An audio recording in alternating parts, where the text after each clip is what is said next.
In the effort to find environmentally friendly energy sources, wind has emerged as a superpower, but the increase in popularity has triggered questions. Is wind energy reliable? Can it meet power needs?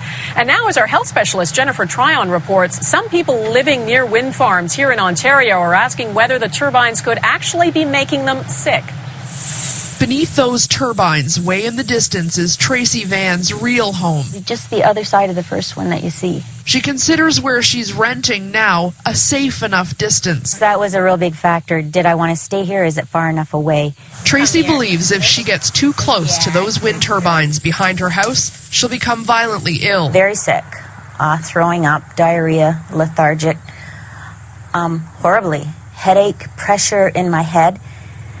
I would actually sleep in my vehicle. Her son Aaron gets sick too, but not as severely. He was still able to come back long enough to show us around the property they still pay for but have abandoned. Okay, so tell me what to listen for. You hear kind of like thunder in the air. He says there's noise you can hear. So they'll really be making whoosh, whoosh sound. And a low frequency noise you can only feel. It's called infrasound, which is a vibration of the air that you can't hear, and that can make people nauseous.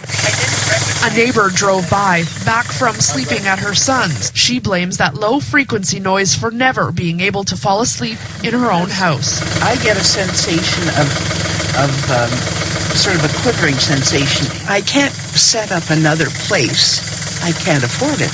And one of the most telling features of it is that they prefer to sleep away from home. Dr. Robert McMurtry treats and studies these patients. He says he's discovered nearly 4 in 10 people who live near wind farms get sick, most often when they live within 1,500 meters. So the closest wind turbine to us is this one back here, and it's 400 meters. In Europe, they recommend 1.5 kilometers from homes, and we're putting them within 500 meters and 600 meters of homes, so that's far too close. Industry says there's no scientific proof to back up the claims that wind turbines cause harm, and they won't move them. It's true that the science does show that there's a small percentage of people who can be annoyed by wind turbine sound, and that can have potentially indirect health impacts.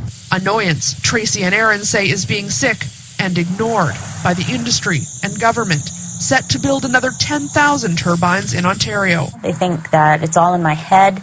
Perhaps I'm out to cash in on the government, which exactly is not what it is. I want my home. But to stay healthy, they're choosing to walk away, hoping for winds of change. Jennifer Tryon, Global News, near Clear Creek, Ontario.